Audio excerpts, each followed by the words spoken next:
I'm Dylan Radigan. I've interviewed nearly every CEO and most world leaders during the past 25 years. And now I'm bootstrapping. I'm turning my attention to the new CEOs and the irrepressible entrepreneurs leading the next generation of innovation in the world.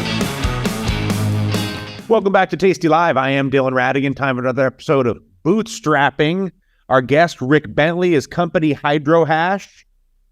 And it has nothing to do with a breakfast meat. It is not a cannabis byproduct. It is a reference to cryptocurrency and with an implication, Rick, on the source of the electricity, which I know is a form of criticism for crypto mining. So I'm assuming Hydrohash is hashing cryptocurrency using hydropower. Yeah, hydropower is half of our thesis. And the other half is liquid cooling, which brings the efficiency up as well. Elaborate.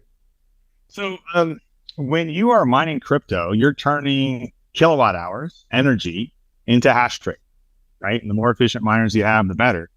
But that creates a lot of heat. One S19J Pro, the size of a bread box, is 3 kilowatts, which, the space heater you get at Home Depot is like half that in terms of power, right? And you got hundreds of these, maybe thousands of these, and the heat has to go somewhere. So you got a lot of fans going. And no matter how hard you work at it, everything starts to heat up. You've heard maybe before that semiconductors get less efficient when they get hot. They're more efficient when they're cold. And so the colder you can keep everything and the less energy you have to spend on, these fans that sound like a jet engine takeoff, the better off you are. And so we use the liquid cooling along with hydropower, and so Hydrohash for hash rate. And how do you feel you've done compared to natural people that are using natural fossil fuels for their electricity? In other words, do people care? I guess is what I'm getting at. And how is that? If they do, how is that showing itself? It's a good question. We're not perfectly altruistic about this. We're also capitalistic, and what we really care about from the financial model standpoint is what we pay per kilowatt hour. So if you're drawing 1 kilowatt for 1 hour, how much does that cost you? And the average in the US is 10, 11, 12 cents right now. It keeps going up. I'm in Hawaii right now, and here it's like 30 cents. We can get hydropower for 4 cents a kilowatt hour. So if you spend half of the electricity is your primary cost when mining. Primary OpEx is electricity. Nothing else is close. And so if you can cut that in half, you're way ahead of the game. And so the primary motivation for hydro, and even in the cooling component, is you believe that there are better economics for mining using hydropower in a cooling system than there are any other alternative at the moment. Absolutely. The hydroelectric dam is not paying for fuel, right? There's no piping in gas, and there's no trucks dropping off coal. It's once you build the turbines, as long as it keeps raining, the incremental cost for the next kilowatt hour is free. Right. And do you have an actual opinion on cryptocurrency, both in terms of how it prices, how it trades, which one's which one's this, or do you try to stay agnostic? I got a lot of opinions. They're not always right, I've noticed over time. I should have sold everything I owned when I first heard about Bitcoin, instead of just mining a little bit of it in 2015, right? But, case Roth's raw. I didn't want to be a billionaire right now anyway, did I? But yeah, so we think Bitcoin is kind of like gold. Ethereum's more like cash. They're both good to hold. And the other cryptos, sometimes we're not smart enough to figure out which ones might, really take off. I've missed a bunch over the years. I've bet on the wrong ones over the years. But I think when you mine in GPU, at least, you're on a different algorithm than the Bitcoin ASICs run on. And you can just tell the software to mine whatever is profitable this minute or this hour and convert it back to whatever you want to hold, right? So we take our holdings and we stake ETH on it. So, proof of stake, ETH2 basically is where we hold stuff because you get interest on it. Mm-hmm. So, but you're saying you'll mine any currency and then reserve it in Ethereum. Yeah, Ethereum or Bitcoin. We think those are the two that are They're the best store of value, if nothing else. That they're a place to hold. And then where are you actually? How many facilities? Like, where are you doing this? How are you doing this? I mean, you told me before we started the interview you're in Hawaii. I'm assuming you're not doing this in Hawaii. Yeah, Hawaii would be great if solar worked for crypto mining, but you need the sun to be out 24 hours a day for that. The batteries are just too expensive to store the energy to keep mining at night. So, our operating facilities are in Washington State right now. There's 3 counties out there that have good hydropower, Douglas, Chelan, and another one. And we're looking at Montana now. We got some contracts out in Montana. There's another good source of hydro out in Montana.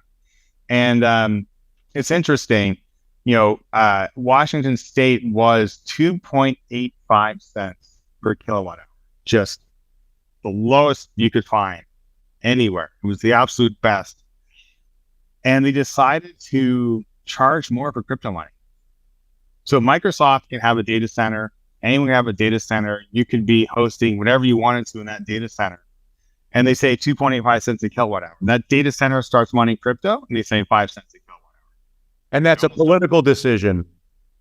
Yeah. Yeah. I think Microsoft owns a lot more senators and lobbyists than the crypto space does, right? Mm-hmm. And so how much of the profitability of crypto mining at this point is a function? In other words, if I'm in the at what point does electricity make crypto mining unprofitable? Yeah, that depends on the crypto. And right now, in proof of, the halvening and everything else, right? But, right now, I'd say the break even is somewhere around 8 or 9 cents a kilowatt hour. Okay. And not surprisingly, that's where a lot of data centers are. So if you say, hey, I want to show with my miners and stick them in your data center, what's the best all-in power rate you can give me, including the rack space? It ends up being about 8 cents a kilowatt hour. So people are kind of right here for a lot of those miners, right? And then what's your average cost at Hydrohash? We're around 4. And that's entirely because of hydro? Yeah, because we picked the right places to do it. We're not afraid to get our own facilities, right? That's something we're working on now. Most of our mining right now is in someone else's data center in Washington State, and we're looking at buying our own in Montana. We got some LOIs in place for that right now. Talk with the utility there. It's pretty easy to overwhelm a small utility. You try and show up and say, hey, give me 100 megawatts. And they go, our whole dam makes 100 megawatts. I got a town to feed, so I can't give you 100 megawatts, right? Yeah. So you got to kind of pick your places, make your bets. It's a lot of boots on the ground type of work. There's just no way to go online and find a place like, Core Scientific or something will say, I'll take as much as you want. And to get those rates, right? You just can't get the right rates by doing it that way. I mean, because that was my next question: is what's to prevent if the market rate or the common rate right now is, let's say, 8 cents and hydro's 4 cents, I would think there would be more than one company looking to use hydropower for their crypto mining. Yeah, and the big ones that are big scale, the big publicly traded ones, it's just too hard for them to do a megawatt here, 3 megawatts there, right? We're at that right size where we can kind of sneak into the cracks. We can still scale, right? But it's one facility at a time, right? And you're spending money and time putting people physically in these communities to navigate these contracts. It sounds like. Yeah, it is definitely work, but that's part of running a business, right? And running it well. Overall, how do you respond to those who just argue crypto is an environmental disaster because of the electricity component? Right. Well, you can pick apart any industry from banking to electric cars to whatever you want and point out the negatives, right? And crypto mining on proof of work definitely consumes more energy than it needs to, right? Ethereum does the same thing on proof of stake that it did on proof of work for 1/10 the power, right? And I think eventually Bitcoin will probably go that way too. I think it's not unlikely. I think other cryptos will start to follow suit. If Biden gets his 30% mining tax he's looking for right now, that would at least move things out of the U.S., right? For us and other people, especially the big ones. Big ones will be the first to go. However, there's so much upside to crypto, right? It can really liberate the people if it can get around the government restrictions that are going to have to fight it. The governments have an allergic reaction to not being able to print money, right? And if everyone's on dollars, the Federal Reserve, which is neither federal nor a reserve, right? It's a private group of banks, and they get to print as much dollars as they want. We've seen that recently through the lockdowns. We have printed 80% of all dollars in circulation in just like the last 5 years. So things have to become 4 times more expensive in dollars, right? And that ability to spend beyond their ability to collect revenue is something that they are going to hold very dearly. And so I think we'll see more allergic reactions, more attempts from government to slow down the spread of crypto. But from a humanity standpoint, the best thing that we can have is an actual currency that people can hold that someone else just can't counterfeit effectively, print more of while you're holding it. And we'll see if humanity can get there. I hope that we can. I mean, to that end, do you think that the intermediate future of crypto is outside of the United States at the very least, and maybe outside of any of the superpowers that are threatened by lack of control of the currency? Yeah, quite possibly. We've seen Central America in some cases go all in on crypto and say this is our currency now, right? And who can blame them? The lending policies of the first world to other countries is pretty brutal. You borrow in dollars, you pay back in dollars. It just gets harder and harder to do all the time. They're refinancing all the time. You wonder why they're so poor when they have so many resources. And you look at the debt they're servicing, and it all starts to make sense. So yeah, I think we'll see more and more outside the big powers. And when the people speak up, when the people really want something, the rulers have to listen. That's true for Russia and China too, right? You can't be unpopular forever in everything, right? You have to pick your battles, and we'll see. But we've seen our government and others become increasingly difficult on crypto, and I think it's for a very calculated reason. Can't say I blame them, but I don't like it. Yeah, I mean, I guess when you look at the sort of immediate future, it sounds like you're somewhat pessimistic as to the U.S. relationship with crypto. Well, the Biden administration is clearly hostile to it, right? This 30% mining tax is not to help crypto, right?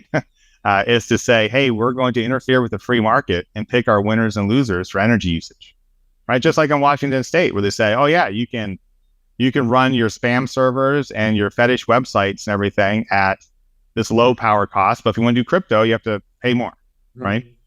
And so when the government starts picking winners and losers, things usually don't go that well. And if you look at the overall, backing away from crypto a little bit and just looking at your career as a founder and startup executive, in the context of raising money for this business, because I understand you're working with Republic to raise money to fund this thing. And then looking at some of your past experience, I understand you raised money at one point from SoftBank or from other private entities. What is your assessment of the current startup ecosystem, and what is your experience raising through a platform like Republic, which is more of a distributed, smaller individual? There's no single gorilla controls the entire investment book versus having someone like SoftBank as your anchor investor. Yeah, I could talk for a day about all this sort of stuff, raising money and everything else. People say when you have a VC invest in your company, a venture capitalist, that they're sharks, but once they invest in you, they're your sharks. Well, that's true right until the two of you get into a competition for resources, right? I mean, just ask the founder of Uber what it was like, right? He eventually got pushed out of his own highly successful company. And that was done because the VCs effectively control it the day they invest. You say, oh, well, I own most of the stock. And they go, yeah, but we control the board. So when VCs come in, they'll change the bylaws. They insist on the bylaws being changed. And they use Wilson Son Sr., whoever, to take control of the governance. Even if they own 10%, they still can fire everybody at the end of the day. Absolutely. Yeah. And I've heard a VC tell it to me very plainly, look, after we invest in a company, we have two buttons in front of it. Button one is labeled, put in more money. And we'll press that 1, 2, maybe 3 times. We get tired of pressing it. The other button is put in a new CEO, right? And the team that goes with it, right? And yeah, they might press the first one once or twice, and then they start pressing the second, right?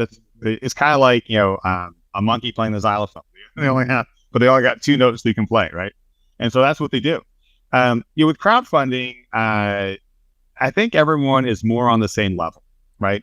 You've got the individual investors, the retail investors, as they're sometimes called, the unaccredited investors, the ones who normally wouldn't be able to invest in a pre-public startup before the Jobs Act that made this all possible.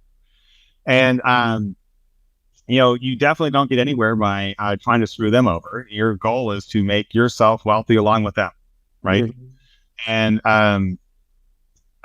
there's just a lot of more altruism to it. It's more like crypto, right? It's distributed, and it can be very effective. This is our second Reg CF. We're allowed to raise up to $5 million a year, and on the first one, we raised $5 million in 22 hours. It was it was a different market, right? But it was boom, bam, and we filled it up. And we felt bad that not everyone could get in, but the SEC says 5 million a year is the limit, so 5 million a year is the limit. And we're open again, and we got 100K pretty quick, right? So, and then how do you see with the government? Because governance is very black and white with the VCs, to your point, which is if you want their money, you have to give them ultimate control over the board. How do you deal with governance in the Republic environment? And I'm assuming it's beneficial to the founders. Yeah, it is more beneficial to the founders, but still very fair to the investors, we believe. So it would be a nightmare if for every board action you had to have a shareholder vote, right? No, even IBM doesn't perform that way, right? So the typical C Corp is the shareholders appoint the board hires the CEO runs the company, right? And it's no different here. The shareholders, though, in a Reg CF, typically the way things are set up, they vote as a class, right? And once you have the board appointed, you don't really need their vote for a lot of stuff. It doesn't mean they can't hold a riot and take you over if they wanted to. But if you're doing well, there's no reason to expect that. So given I guess it's an impossible question, because when you're raising money, you'll take it wherever you can get the best deal, and it doesn't really matter. But all else equal, would you have a preference of VCs versus crowdfunding? I've really had good success and a good experience with crowdfunding. VCs would be a definite second choice. All right. Rick Bentley is the man. Hydrohash is the business. You can check it out. You are watching Tasty Live. I am Dylan Radigan, and we will be back with more right after this.